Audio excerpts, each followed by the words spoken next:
مدح النبي المصطفى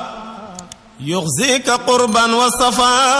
asalaamaaleykum wa rahmatullahi taala wa barakaatu mbokki jullit yi ci ndigalul El Hadji Ousseynou Ka mu baax mi xalifab El Hadji Ousmane ca Sabax Njaayeen El Hadji Alioune Diabo grand marabout ca Ndiabo Mamour Fanta Touré chef de village Sangap El Hadji Cheikh Thiam imam ratib ca Thiamène Sangap Moussa Malick Touré islamologue ca Banjul Makhtar Touré imam a Sangap Issab Touré ak i rakam ca Sangap oustaz Ndari Dione imam ca Farefeñe oustaz Pape Thiam ca Kolombudu Mod Yama Touré ak i rakam ca Kër Katim Jama Serigne Abadan Seck ca Daaru Wanar Diallo Kumba Touré ca Sancub Sangap oustaz Abdoulaye Gaye Atijani ca Thiamène Sangap Serigne Malick Dione Muxaddam ca Sangap soxna Fatou Touré ak njabootam ca Sabuya soxna Maymuna Gueye ak njabootam ca Kaolack Sën Touré ak njabootam ca Kër Moussa ak njabootuk Saliou Sock gi yëpp ca Taïba Kër Ngumba ñoo dellu si ànd ak mbégte mu mag di yégal ñëpp ne gàmm gu mag gi ñuy def at mu nekk dellu si na gàmm annuel de Sangap samedi la ñu ko jàpp di yem ak juróom-benni fan ci weeru janvier atum 2024 ca Sangap bu ren bi ñu dara jaale ko radiyallahu taala anhu Katim Aram Touré invité d'honneur bi ñu ne nitu yàlla bu baax bi di El Hadji Magay Gay Looyeen di jàmbaar lool ci diine ji